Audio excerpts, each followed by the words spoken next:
concerning the Rabona goal. Murakoze cyane. Ku bijyanye na kiriya gitego cya Rabona, nakubwira ko icyo gihe nari maze gutsinda nkabyo byinshi. Wabonye imikino myinshi twakinnye icyo gihe, wabonye ibindi natsindaga, aho nakoreshaga nk'imipira yambukiranya hamwe n'ibindi bitego biteye amabengeza. Kiriya gitego rero nta gitangaza kirimo, nari nzi neza icyo ngiye gukora. Jyawe y'amahirwe nk'ayabayeho mpita nyabyaza umusaruro. For me, in such instances when an opportunity like that comes, I always execute it.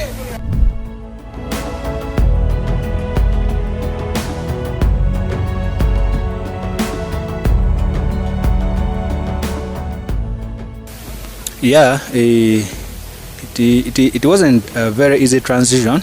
Of course, playing away from home, the atmosphere. Ntabwo byari byoroshye gukina hanze y'iwacu, umwuka, ikirere byose byari bishya, ariko nk'uko mubizi umupira ukinirwa mu kibuga biterwa n'uburyo washyize umutima ku kazi. Nizera cyane ko umukinnyi yashyize umutima ku kazi kandi akitanga 100% mu kibuga, ibindi bibazo biri hanze yacu birashoboka kubyihanganira no kubimenyera. Nibyo nakoze. Natsinze igitego muri Heroes Cup nkigera muri APR. Cyari kimwe mu nzozi zanjye ko buri shampiyona nshya, buri gihugu gishya biragoye kubona igitego cya mbere. Iyo ukibonye biguha icyizere 100% cyo gutangira neza umwaka.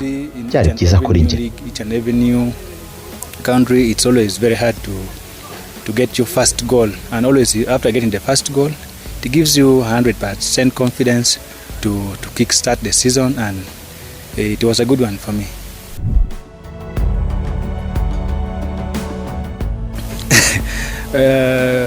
With the Rwandan Premier League, there are many surprises, like very, very many surprises. But of course, hari byinshi byatunguranye, byinshi cyane, ariko nk'uko mubizi umupira ni uburyo wibona mu ikipe, ureba uko ibintu bimeze ugakora ibishoboka ngo uhite nawe ugenda muri uwo mujyo, bityo bigahita bikorohera. Nk'umukinnyi nabonye ibintu byinshi byiza n'ibitari byiza, burya biba byiza kubigarukaho byose kugira ngo byubakireho, yaba ku mukinnyi no ku ikipe. Hari ibyo twe nka APR twabonye, hari n'ibindi tutabonye ariko twumva. Ibyo nibyo bidufasha gukura. Nk'ikipe dukurira muri ibyo, niho turi kuri ubu ngubu. Because those are the things that we build from as an individual and as a player and as a club. There are others that we as APR we have seen, then there are others that we have not seen but we hear. Of course, those are the things that makes us to develop, and for us as a team we pick up from those ones, and that is where we are at the moment.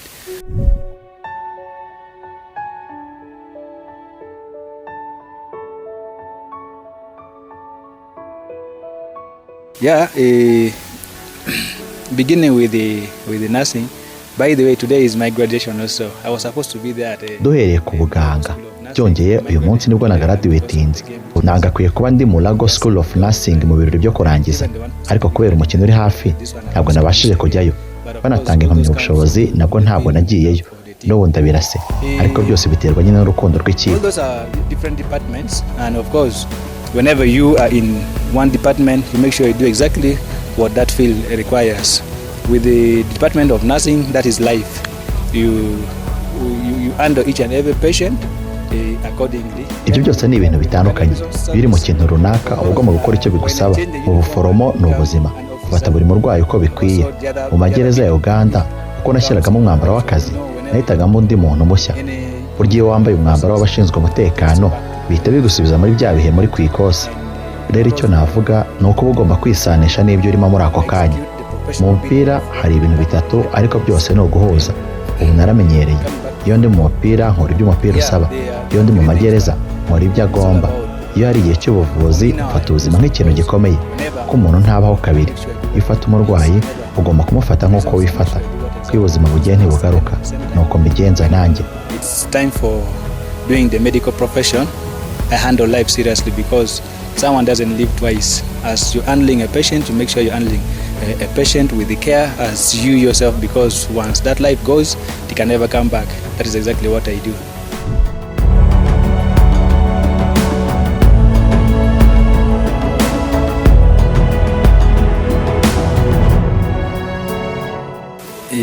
Yeah, thank you so much for that question. You see, as a player, we are supposed to do our part in the field, and we leave the parts of the officiation back to those ones who are concerned. I can't say anything about the referees because they are doing what professionally. Murakoze cyane kuri icyo kibazo. Nk'umukinnyi tugomba gukora uruhare rwacu mu kibuga tukareka ibyo abasifuzi bikaba ibyabo. Ntabwo navuga ku basifuzi kuko bakora ibyo basabwa nk'ababigize umwuga, ariko uko mbizi nakorewe ikosa n'ubu ndacyababara ndagenda nkira, ariko uko mbizi ryari ikosa rikomeye. Ibi ntabwo nabivugaho kuko bijya ku basifuzi hamwe no ku ikipe. Ubu naho ishyirahamwe kugira ngo barebe icyo bakora. Nizera ko bashobora gukora neza kugira ngo iyi shampiyona nk'uko mbibona ikora buri munsi izamere neza. Nizera ko nibabikora neza Rwanda Premier League izagera kure. Yeah, I believe they can do better to make sure this league, because as I've seen the league is growing day by day. So I believe if they do better, I strongly believe the Rwandan Premier League is going to go very far. Yeah.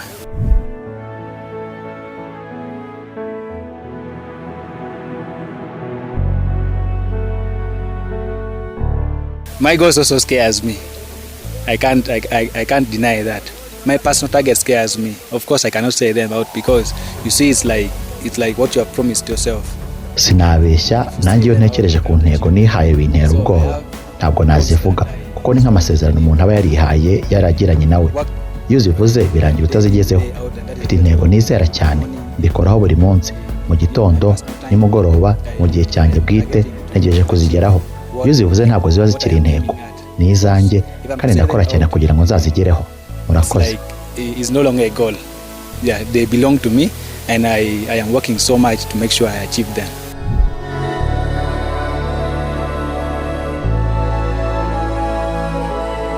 Yeah, I do, because I have players who are coming from our junior team in Terry. Yego ndabibona, dufite abakinnyi baturuka mu makipe y'abato, hari baroteza mu bakiri bato, rero ni ibyacu. No mu gihe cy'imyitozo nk'uko wabibonye, sinzi niba wabikurikiranye, ariko kenshi haba ku mipira y'imiterekano no kurangiriza mu izamu n'ibindi, nitwe tubaha icyizere ko bagomba kwitwara. Ikirenze byose ni discipline, kubera ko discipline gutwara kure no gutanga ibyiza byose mu gihe bahawe kwinjira mu kibuga. Iyo wagiriwe icyizere cyo kwambara umwambaro w'ikipe ugashyiramo godi ukagenda ugahatana, uba ugomba gutanga 100%. Ibyo nibyo biba bigomba kubaranga.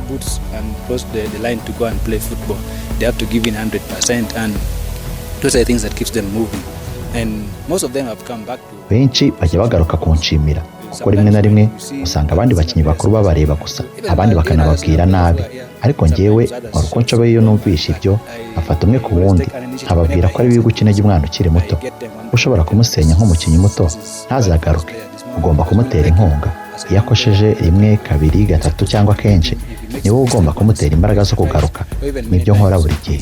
Ubu rero nibo bavuga niba ari inkunga mbaha, gusa nzi uko nanjye narezwe ni nako mbigenza kuri bo. The way I was also brought up is the same thing I'm doing for them. My message to the fans is something that is unexplainable, because personally, ever since I came to APR up to now, the fans have given me one of the best atmospheres that each and every player desires. And in my heart, ubutumwa bwanjye ku bafana ntabwo busobanurwa. Ku giti cyanjye kuva nagera muri APR FC kugeza ubu, abafana bampaye buri kimwe cyose nifuza nk'umukinnyi. Mu mutima wanjye ndacyumva ko ntarabaho ibyo bakwiriye. Nshimira Imana ko nanjye numva ndi kugenda ngaruka mu bihe byanjye, kuko hari igihe ibintu bimwe bikubabaza mu mutwe bikaguca intege, ariko ndashimira Imana ko ubu mu mutwe ndi kugaruka, kandi nizera ko vuba aha bazabona ibyiza bimvuyemo bakishima. Bagomba kumenya ko njyewe nk'umukinnyi bakunda cyane, kandi mbahoza ku mutima buri uko ngiye kubahagararira no guhagararira ikipe y'ubukombe ya APR FC. They are cheering us up, those ones who make it to match days and those ones who watch from home. They should know personally I love them so much, and I'll always carry them in my heart each and every single moment I get to represent them and to represent this big club APR.